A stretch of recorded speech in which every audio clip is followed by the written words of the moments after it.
have one's head in the clouds. Welcome to day 9 of the special edition of Speak English with Tiffani.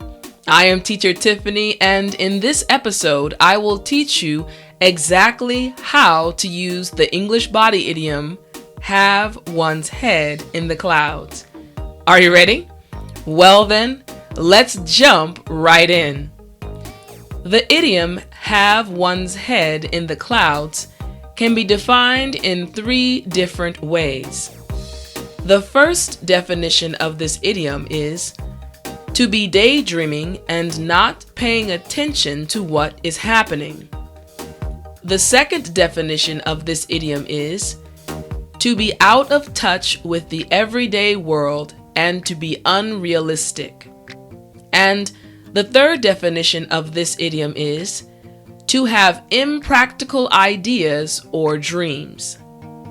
So, whenever you think of your head, you can also think of the English idiom have one's head in the clouds. Now, let's see how you can practically use this idiom in real life.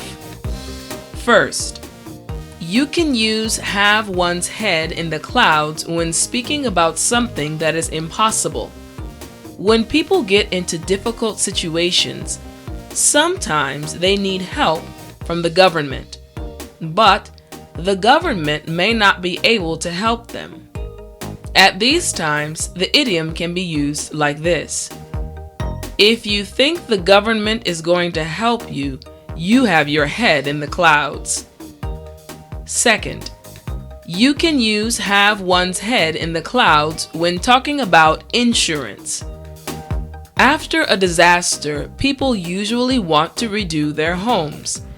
But when they contact their insurance companies, their request for money is sometimes denied. At these times, the idiom can be used like this. Jane must have her head in the clouds if she thinks that her insurance company is going to pay the full cost of rebuilding and refurnishing her house. Third, you can use have one's head in the clouds when talking about someone who likes to imagine things or daydream. When people spend time only imagining things, they usually don't get a lot of work done. At these times, the idiom can be used like this. Michael's head is in the clouds. He needs to be more realistic. Fourth, you can use have one's head in the clouds when talking about travel.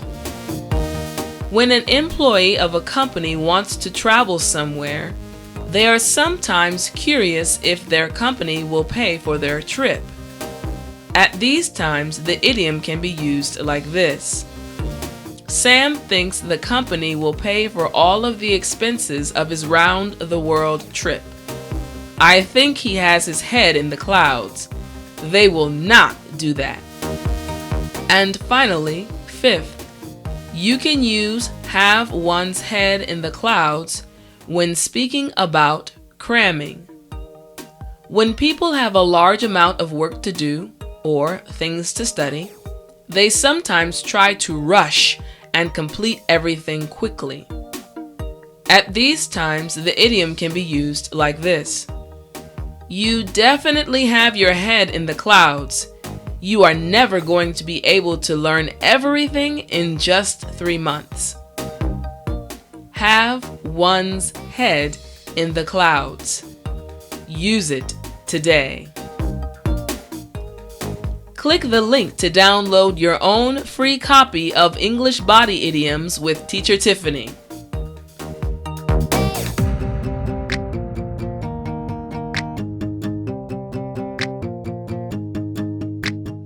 Remember to subscribe.